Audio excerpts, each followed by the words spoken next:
नमस्कार, 10 का दम में आप सभी का स्वागत है। मैं हूं नीलू। करते हैं खबरों की शुरुआत। तो बात किसान आंदोलन की। 43 दिन से आंदोलन कर रहे किसान आज सैकड़ों की संख्या में ट्रैक्टर मार्च निकालने वाले हैं। गाजीपुर बॉर्डर से पलवल तक ट्रैक्टर मार्च निकाला जाएगा। ये कृषि कानून के विरोध में है। किसान तीनों नए कृषि कानूनों को वापस लेने की मांग पर अड़े हुए हैं और इसी को लेकर 43 दिन बीत चुके हैं। आज 43वां दिन है और आज किसानों का ट्रैक्टर मार्च होना है। और हम आपको बता दें कि लगातार सरकार से वार्ता भी चल रही है, लेकिन इस बीच अब किसानों का ट्रैक्टर मार्च आज देखने को मिलेगा।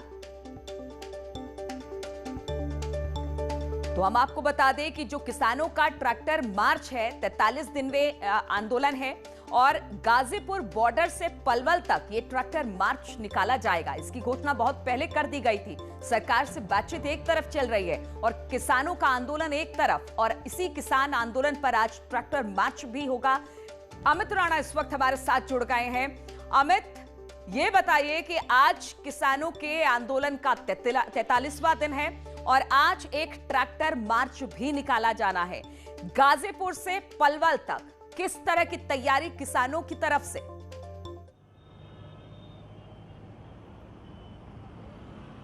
जी बिल्कुल, आपको बताना चाहूँगा 40 दिन से भी ऊपर बीत चुके हैं जहां गाजीपुर दिल्ली बॉर्डर पर किसान धरना प्रदर्शन कर रहे थे। ऐसे में कई दौर की वार्ताएं भी हुई, लेकिन उन वार्ताओं से कोई निष्कर्ष निकलकर नहीं आया। यही कारण भी रहा कि किसानों ने आज ट्रैक्टर मार्च निकालने की बात कही थी और उससे कुछ देर बाद ही यहाँ से ट्रैक्टर मार्च जो है 10-10, 5-5 करके ट्रैक्टर निकलना शुरू भी हो गए हैं। ये वही रोड है, इसी रोड से सारे ट्रैक्टर्स यहाँ से निकल कर जा रहे हैं। 10, 5 और ऐसे 15 की तादाद में जा रहे हैं ट्रैक्टर, और ये यहाँ से सीधा NH9 होते हुए हापुड़ का जो पेरिफेरल है उस पेरिफेरल पे चढ़ेंगे, डासना पेरिफेरल से, और वहाँ से पलवल तक ये जाएंगे। वहीं पलवल से आने वाले किसान जो हैं वो उधर से गाजीपुर की तरफ आएंगे और जहाँ भी रास्ते में इनकी मुलाकात होगी वहाँ पर ये दोनों किसान थम जाएंगे, आपसी वार्ता कर अगली रणनीति तय कर अपने अपने धरना स्थल पर वापस आ जाएंगे। आपको बताना चाहूँगा ये तब हो रहा है कि जबकि कल आने वाली जो कल है उस कल एक बैठक भी होनी है, लेकिन उससे पहले ही साफ तौर पे कहना यही है कि जब तक किसान सड़कों पर नहीं आएगा तब तक सरकार उनकी बातों को नहीं सुनेगी।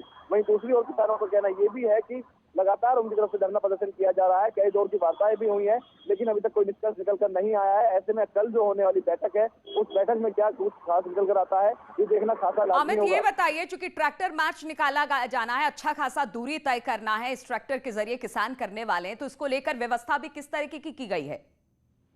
जैसे पूर्व में ही किसानों ने इस बात को लेकर आगाह कर दिया था कि आज की तारीख में वो ट्रैक्टर मार्च निकालेंगे। ऐसे में ट्रैफिक व्यवस्था भी दुरुस्त कर दी गई थी। जो रूट है उसको डाइवर्ट कर दिया गया है। एसपी में खुद कमान संभाली हुई है ताकि जो आम जनता है उसे जाम से दो चार ना होना पड़े, क्योंकि सैकड़ों की तादाद में ट्रैक्टर्स जाएंगे, चाहे वो दिल्ली गाजीपुर बॉर्डर से हो, चाहे वो हापुड़ से जाए, चाहे ईस्टर्न पेरिफेरल पे चढ़ने वाले ट्रैक्टर्स हो। ऐसे में हापुड़ से जाए चाहे ईस्टर्न पेरिफेरल पे चढ़ने वाले ट्रैक्टर्स हों, ऐसे में ट्रैक्टर सैकड़ों की तादाद में हो जाएंगे और ऐसे में कहीं ना जाम की स्थिति शहर में ना बन जाए, इसको लेकर पहले से ही रोड मैप तैयार किया गया था और जो रूट है उसको डाइवर्ट कर दिया गया ताकि जो आम जनता है उसे जाम से दो चार ना होना पड़े। हालांकि जगह जगह कई जगह ऐसी बैरिकेड्स भी लगाई गई है जहां पर आम जनता की एंट्री बैन है। अमित, इनका रूट क्या रहने वाला है? इनका रूट क्या रहने वाला है? किस तरह के अलर्ट जो लोग गाड़ी लेकर निकल रहे हैं NH पर, वो किस तरह से जाए, वो जाम में ना फंसे, इसके लिए क्या रूट भी डाइवर्ट किया गया है क्या प्रशासन की तरफ से? जी बिल्कुल, आपको बताना चाहूँगा NH9 से होते हुए जाएंगे, दिल्ली गाजीपुर बॉर्डर से NH9 होते हुए जाएंगे। डासना जो पड़ता है, मसूरी डासना इलाका पड़ता है, वहाँ से ईस्टर्न पेरिफेरल पे ये लोग चढ़ेंगे क्योंकि वो ईस्टर्न पेरिफेरल वे सीधा क्या सीधा पलवल की तरफ ही उतरता है। ऐसे में जो ईस्टर्न पेरिफेरल वे है उसे आम जनता के लिए एक तरफ से आज बंद कर दिया गया है कि वहाँ पर कोई जाम की स्थिति ना बन पाए, क्योंकि ईस्टर्न पेरिफेरल वे जो है वो पलवल तक सीधा जाता है। तो वहाँ पर ऐसे में सुबह का क्योंकि वक्त है, सुबह के समय लोग बाग अपने अपने गंतव्य स्थान के निकलते हैं, दफ्तर के लिए निकलते हैं, तो कहीं जाम की स्थिति ना हो जाए, तो इस बात को ध्यान में रखते हुए उसको डाइवर्ट कर दिया गया है। दासना तक जो रूट है, जो तमाम लोग हैं उन्हें शहर के भीतर से घुमाकर भेजा जा रहा है ताकि लोगों को जाम से दो चार ना होना पड़े। लीलू, बिल्कुल, बहुत बहुत शुक्रिया आपका हमारे साथ। तो 43वां दिन और इस 43वें दिन आज ट्रैक्टर मार्च निकाला जाना है। इसको लेकर थोड़ी सी दिक्कत भी आ रही है, प्रशासन ने रूट भी डाइवर्ट किया है और लोगों से भी उसी रूट पर जाने की सलाह दी है। बहुत बहुत शुक्रिया आपका। और हम आपको बता दें, अब से कुछ देर पहले राकेश टिकैत से हमारे संवाददाता ने बात किया है, वो भी आपको सुनाते हैं। कृषि बिल वापस लेने के साथ साथ अपनी कई सूत्रीय मांगों को लेकर लगातार किसान धरनारत है। आज 45वां दिन है। ऐसे में राकेश टिकैत खुद मेरे साथ हैं, उनसे जानेंगे और बात करेंगे। चाचा आपसे जानना चाहूंगा, 45 दिन से भी ऊपर हो गए, आज जो है ट्रैक्टर रैली निकाली जा रही है, दिख रहा है किसान सड़कों पर? हाँ, सड़कों पर दिखेगा जी। हाँ, बहुत दिन हो गए यहाँ बैठे बैठे, कुछ ना कुछ हाथ पांव तो हलाना पड़ेगा जी। हाँ, तो कितने किसान लगभग मेरे को लग रहा है कि हजारों की तादाद में? बहुत जाएंगे, बहुत जाएंगे। अच्छा, हाँ। तो यहाँ से क्या है, मतलब यहाँ से कहाँ तक जाएंगे? ये डासना जाएंगे, आगे लोग मिलते चले जाएंगे जी, और आगे जो दादरी है बुलंदशहर वाला कट उस तक जाएंगे, और उसके बाद में फिर एक जो है वो नोएडा वाला जाएगा। नोएडा से आगे पलवल तक जाएंगे, तो 2 पार्ट्स में जाएंगे। अच्छा, तो कई दौर की वार्ता हुई लेकिन अब तक कोई निष्कर्ष निकल कर नहीं आया। कल भी एक वार्ता हुई, बिना मुकदमे की तारीख है ये, बिना मुकदमे की तारीख है। इस ट्रैक्टर रैली से क्या लगता है कि प्रदर्शन होगा तो दिखेगी कुछ बढ़िया होगा प्रदर्शन? सरकार के आगे कुछ खुलेंगी? हाँ, खुलनी चाहिए। और नोएडा वाली नोएडा में रिटर्न होंगी, कुछ जो कार्स हैं इनके द्वारा ये लोग पलवल जाएंगे, ऐसी सूचना इनके द्वारा दी गई। शांतिपूर्वक ये रैली हो, जैसा कि ये खुद भी कह रहे हैं, उसके लिए आप लोगों ने क्या कुछ? नहीं, पुलिस और मजिस्ट्रेट की पूरी व्यवस्था है, पूरा हम लोग चीज़ों को रिकॉर्ड भी कर रहे हैं और इनके संपर्क में कंटिन्यू हैं।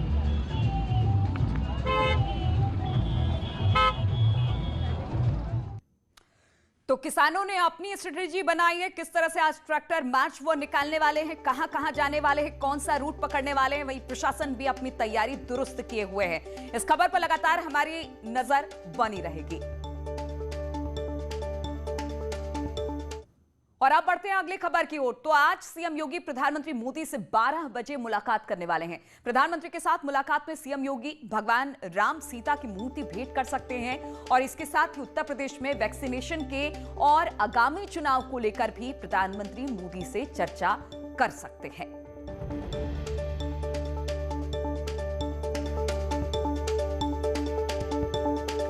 तो आज मुख्यमंत्री योगी आदित्यनाथ की मुलाकात 12 बजे प्रधानमंत्री से होने वाली है। इस मौके पर जब वो मुलाकात करेंगे तो भेंट स्वरूप राम सीता की मूर्ति लेकर आए हैं। बताया जा रहा है कि भेंट में वो राम सीता की मूर्ति दे सकते हैं प्रधानमंत्री को। इसके अलावा आगामी चुनाव, वैक्सीनेशन, तमाम मुद्दों पर आज प्रधानमंत्री से चर्चा भी होने वाली है। और इससे पहले सीएम योगी ने बुधवार को गृह मंत्री अमित शाह से मुलाकात की और उन्हें भगवान राम की मूर्ति भेंट की। इसके साथ ही सीएम ने केंद्रीय मंत्री से कई मुद्दों पर चर्चा की। कोरोना वैक्सीनेशन का काम उत्तर प्रदेश में किस तरह से किया जाएगा, योगी ने इस बात की जानकारी भी दी। इसके अलावा पंचायत चुनाव को लेकर भी चर्चा की गई है।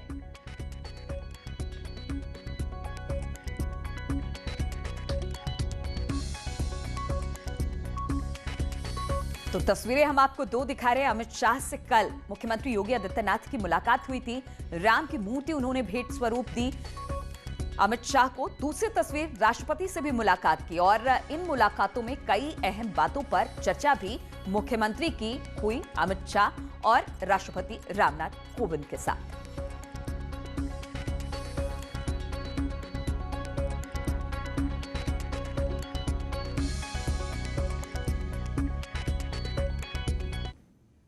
और इस वक्त एक बड़ी खबर मथुरा से आ रही है, जहां पर आगरा दिल्ली हाईवे पर चलती कार आग का शोला बन गई। कार में लगी आग की लपटों को देखकर आप अंदाजा अभी लगाएंगे कि किस तरह से, कितनी भीषण आग थी। आग बढ़ता देख कार सवारों ने कूदकर अपनी जान बचाई। तस्वीरें हम आपको दिखा रहे हैं किस तरह से हाईवे पर एक कार शोले में तब्दील हो गई और किसी तरह से जो लोग उसमें बैठे हुए थे उन्होंने कूदकर अपनी जान बचाई। ये पूरी तस्वीर थाना गोविंद नगर क्षेत्र के हाईवे की है। बाद में फायर ब्रिगेड ने आग पर काबू पाया, लेकिन तब तक गाड़ी जल चुकी थी। और जालौन से खबर लेते हैं। यहां पर नेशनल हाईवे पर चलते ट्रक में भीषण आग लग गई। देखते देखते ट्रक आग के गोले में तब्दील हो गया। टायर फटने की वजह से ट्रक में भीषण आग लगने की बात सामने आ रही है। इस दौरान ट्रक ड्राइवर और क्लीनर ने किसी तरह से कूदकर अपनी जान बचाई। सूचना पर पहुंची दमकल की गाड़ी ने बमुश्किल आग पर काबू पाया। तस्वीरें कालपी कोतवाली क्षेत्र के झांसी कानपुर NH 27 की बताई जा रही है। तस्वीरें आप देख सकते हैं किस तरह से पूरी तरह से आग ने इस ट्रक को अपनी चपेट में ले लिया। हालांकि बाद में जो दमकल की गाड़ियां थी वो पहुंची, लेकिन तब तक आग पूरी तरह से इस ट्रक को लील गई थी।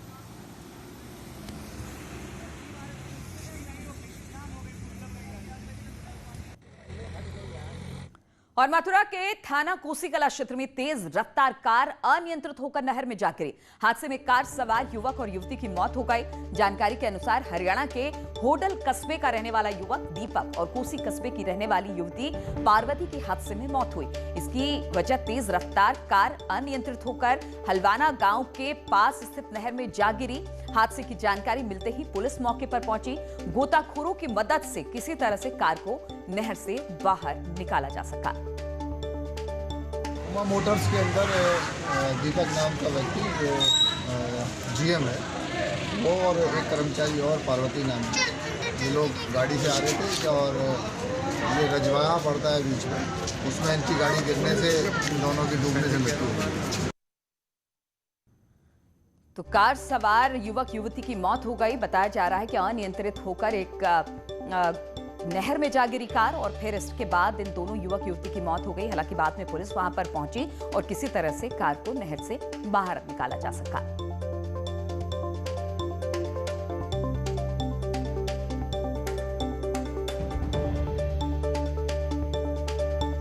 और थाना कोसीकला क्षेत्र का ये की घटना है, जहां पर बताया जा रहा है कि हरियाणा के रहने वाले थे और ये युवक युवती तभी जब ये जा रहे थे अनियंत्रित होकर गाड़ी एक नहर में जा गिरी। इन दोनों की मौत वहां पर हो गई। हालांकि बाद में पुलिस वहां पर पहुंची है, किसी तरह से गाड़ी को नहर से बाहर निकाला जा सका।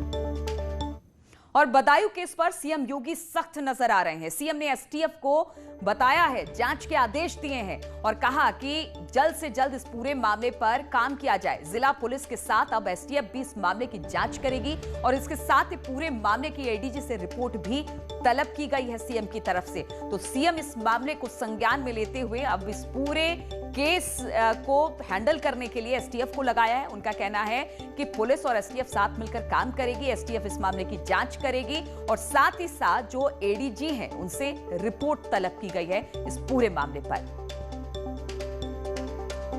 और सीएम योगी ने ट्वीट कर बदायूं घटना की निंदा की है। सीएम ने ट्वीट में लिखा कि जनपद बदायूं की घटना अत्यंत निंदनीय है। अभियुक्तों के विरुद्ध कठोरतम कानूनी कार्रवाई की जाएगी।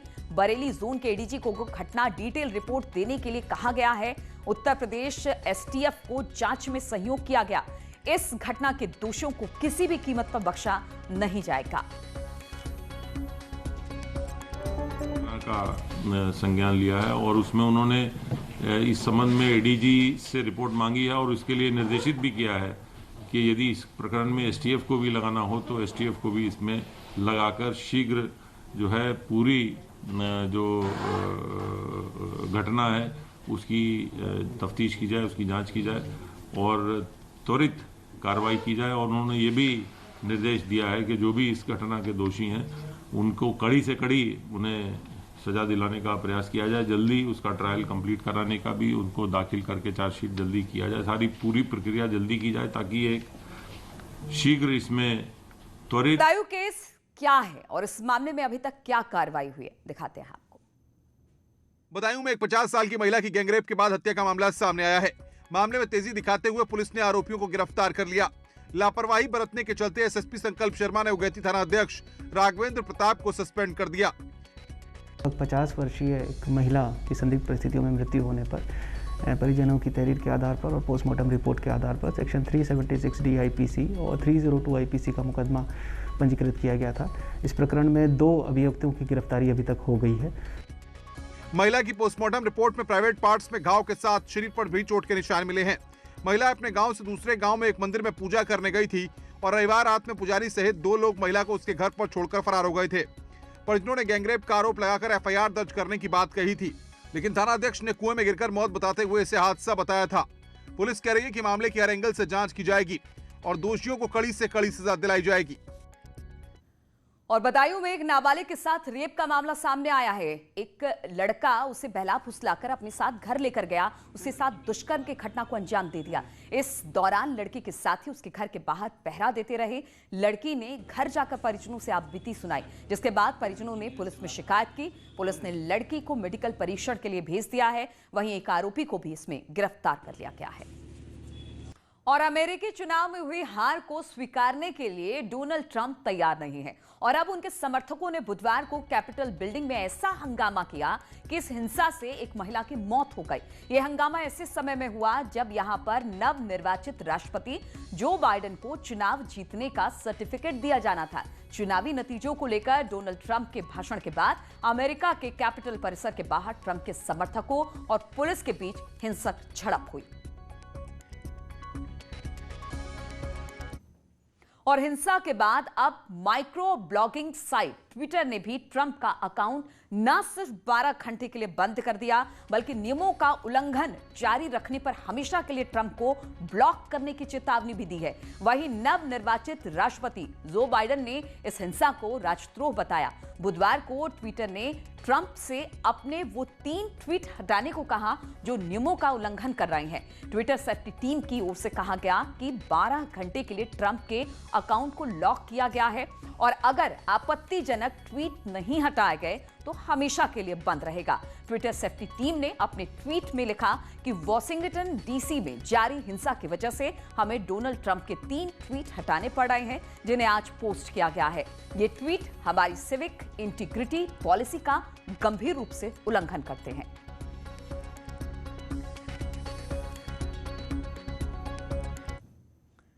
वहीं प्रधानमंत्री नरेंद्र मोदी ने गुरुवार को अमेरिका के वॉशिंगटन में हुई हिंसा पर चिंता व्यक्त की। प्रधानमंत्री नरेंद्र मोदी ने कहा कि लोकतंत्र में सत्ता का हस्तांतरण शांतिपूर्ण ढंग से होना जरूरी है।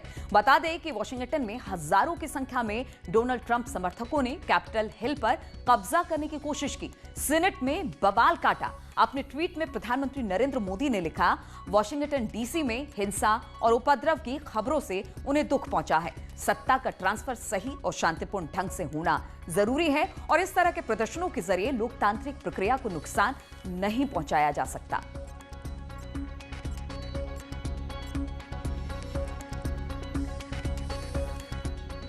और लखनऊ के कठौता चौराहे पर बुधवार देर शाम हुए गैंगवॉर में पूर्व ब्लॉक प्रमुख की गोली मारकर हत्या कर दी गई। फायरिंग में साथी भी घायल हो गया। मृतक अजीत सिंह मऊ के मोहम्मदाबाद गोहाना का ब्लॉक प्रमुख रह चुका है। बताया जा रहा है कि 3 की संख्या में आए शूटरों ने स्कॉर्पियो में सवार अजीत सिंह पर ताबड़तोड़ फायरिंग शुरू कर दी और फिर गोलियां बरसाते हुए मौके से फरार हो गए। विभूति खंड क्षेत्र में वारदात की सूचना मिलने के बाद लखनऊ के पुलिस कमिश्नर डी.के. ठाकुर मौके पर पहुंच गए और अपराधियों की गिरफ्तारी के लिए टीम गठित कर दी। फिलहाल पुलिस आसपास में लगे सीसीटीवी फुटेज को खंगाल रही है।